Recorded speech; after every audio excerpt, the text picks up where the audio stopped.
नमस्कार, मैं नेहा शर्मा आपके साथ और आप देख रहे हैं जस्ट इंडिया। खबरों के प्रायोजक हैं रंज care showroom in Rohtak and Bahadurgarh. Showroom पर आएं, टेस्ट ड्राइव लें और गाड़ी बुक कराएं। Oscar super speciality hospital and trauma centre. Rohtak के असल बोहर मठ के महंत बाबा बालकनाथ ने राजस्थान की तिजारा सीट से विधानसभा चुनाव में जीत हासिल कर सियासत में नया अध्याय जोड़ दिया है। राजनीति में उतरने वाले वह बाबा मस्तनाथ मठ के तीसरे महंत हैं। अब सियासत के अंदर उनको राजस्थान के मुख्यमंत्री की दौड़ में आगे माना जा रहा है। महंत श्रीयोदनाथ ने हुड्डा परिवार को 2 बार किलोई हल्के से हराया था। चांदनाथ राजस्थान के बहरोड से विधायक बने थे। बाबा बालकनाथ को प्रबल दावेदार इसलिए भी माना जा रहा है क्योंकि पिछले दिनों ही अस्थल बोहर मठ में आयोजित कार्यक्रम में केंद्रीय गृह मंत्री अमित शाह, आरएसएस प्रमुख मोहन भागवत, बाबा रामदेव, यूपी सीएम योगी आदित्यनाथ पहुंचे थे। बदल गया है और आगे आने वाले में स्थापित हो चुका है राज। भारतीय जनता पार्टी का मध्य प्रदेश, गुजरात की भांति लगातार अब भारतीय जनता पार्टी रहेगी और बहुत अच्छे से राजस्थान की जनता की सेवा होगी। माननीय प्रधानमंत्री जी के साथ आज पूरा देश की दुनिया उनके साथ मिल चुकी है। लोग मिल चुके हैं उनके साथ लग चुके हैं और देश को एक विकसित राष्ट्र बनाकर रहेंगे। कौन बनेगा मुख्यमंत्री? आपकी सबकी कृपा। विधायक भी हैं, आने वाले वक्त में कोई और जिम्मेदारी दी जाती है तो आप स्वीकार करेंगे? हम सेवा के लिए जीवन समर्पित किया है, पार्टी की सेवा कर रहे हैं और जनता जनार्दन की सेवा में लगे। चुनावी माहौल के दौरान सियासत काफी गर्मा जाती है। ऐसे में चुनाव आयोग का पूरा कर्तव्य होता है कि वह इससे पूरे माहौल को संभाले रखे।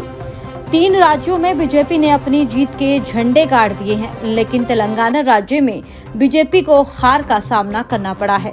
यहाँ पर कांग्रेस सरकार को भारी मतों से बहुमत प्राप्त हुआ है। इसी बीच अब तेलंगाना के डीजीपी को मतगणना के बाद राज्य कांग्रेस अध्यक्ष से मुलाकात करना भारी पड़ गया है।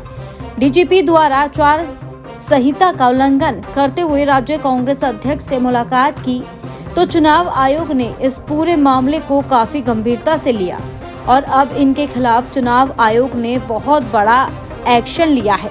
चुनाव आयोग द्वारा पुलिस महानिदेशक अंजनी कुमार को सस्पेंड कर दिया है। मुख्यमंत्री मनोहर लाल ने रविवार रात सिविल अस्पताल का निरीक्षण किया। मुख्यमंत्री 4 गाड़ियों के काफिले के साथ बिना किसी को सूचना दिए अचानक पहुंच गए। ओपीडी, गैलरी, लैब का निरीक्षण करने के बाद सीधा वह इमरजेंसी पहुंचे। मुख्यमंत्री ने आते ही रजिस्टर में एंट्री कर रहे कर्मचारी से मरीजों का डाटा पूछा, लेकिन वह बता नहीं पाए। मुख्यमंत्री ने जब कंप्यूटर से डाटा नहीं चढ़ाने का कारण पूछा तो कर्मचारी सुबह चढ़ाने की बात कही।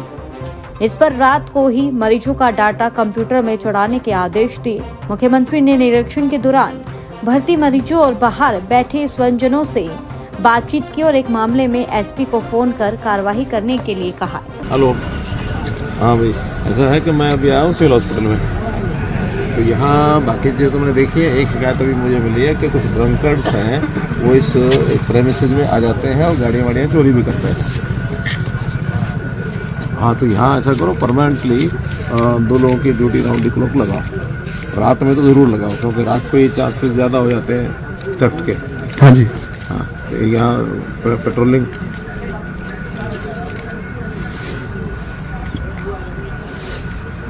ठीक है।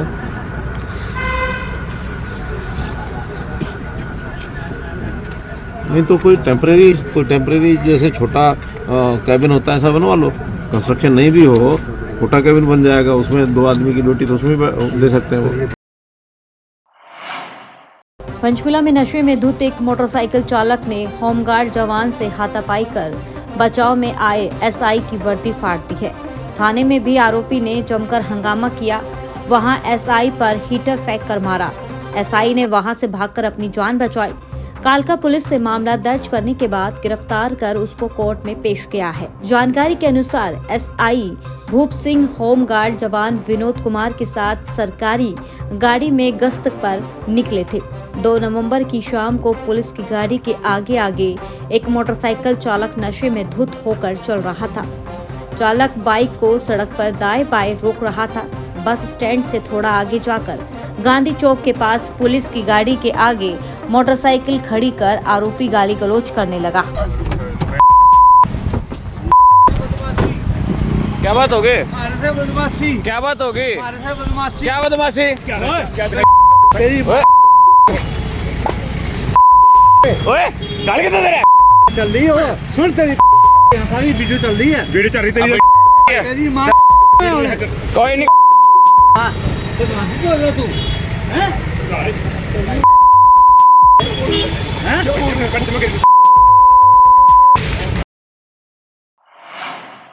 तू रोहतक में मैकेनिक के परिवार पर जानलेवा हमला करने का मामला सामने आया है।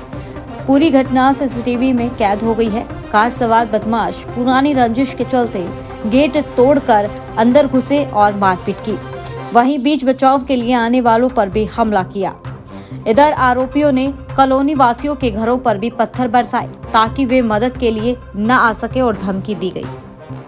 4:30 बजे मेरे घर का मेन दरवाज़ा तोड़ करके 5-6 युवक मेरे अंदर घुस गए और जैसे ही मैंने दरवाज़ा खोला तो मेरे को ऐसा लगा कि मेरा मेन रोड पे मकान है और शायद किसी गाड़ी का एक्सीडेंट हो गया है जो कि मेरे मकान के अंदर घुस गई है। मैंने जैसे ही दरवाज़ा खोला तो 5-6 युवक मेरे घर के दरवाजे के ऊपर बिल्कुल समीप थे और मेरे साथ मार पिटाई शुरू कर दी उन्होंने और मेरी पत्नी को अंदर से घसीटती हुई मेरी पत्नी और मेरे बच्चे को बाहर लेते आई। जैसे ही मेरे भाई को होश आया कि वो दरवाज़ा खोल के बाहर आया तो मेरे भाई ने हमारे अंदर दरवाज़ा बंद कर दिया और बाहर चिल्लाता हुआ पड़ोसियों को आवाज़ लगाने लगा। भाभी को चोटें आई हैं, मुझे चोटें आई हैं और मेरी वाइफ को चोटें आई हैं और मेरा एक छोटा सा बच्चा है सर 1.5 साल का, वो बाल बच गया। एलपीएस बोसाड के सौजन्य से हरिओम सेवा दल द्वारा सेक्टर 4 स्थित श्री हनुमान मंदिर डिस्पेंसरी एवं आश्रम में अंतर्राष्ट्रीय दिव्यांग दिवस एवं स्वर्गीय सुशीला देवी जैन की चौथी पुण्यतिथि पर भव्य कार्यक्रम का आयोजन किया गया। मुख्य अतिथि के रूप में एलपीएस बोसाड के एमडी राजेश जैन और उनकी पत्नी संध्या जैन, दीपा जैन, पत्नी समाजसेवी विजय जैन ने शिरकत की। उन्होंने भगवान गणेश की प्रतिमा पर दीप प्रज्वलित कर कार्यक्रम का शुभारंभ किया।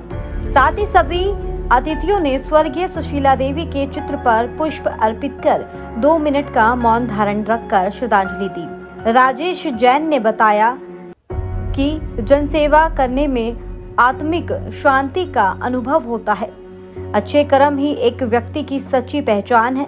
उन्होंने कहा कि समाज सेवा करने की प्रेरणा उन्हें अपने माता पिता से ही मिली है और हम उनके दिखाए नक्शे कदम पर ही चल रहे हैं।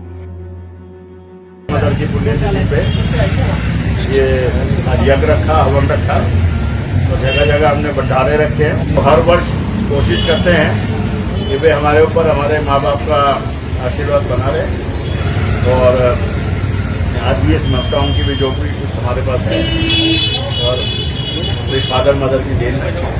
और मैंने तो अपनी मदर को आज अपने घर से बाहर निकलने नहीं दिया। मैं सब जगह ये बोलता हूँ।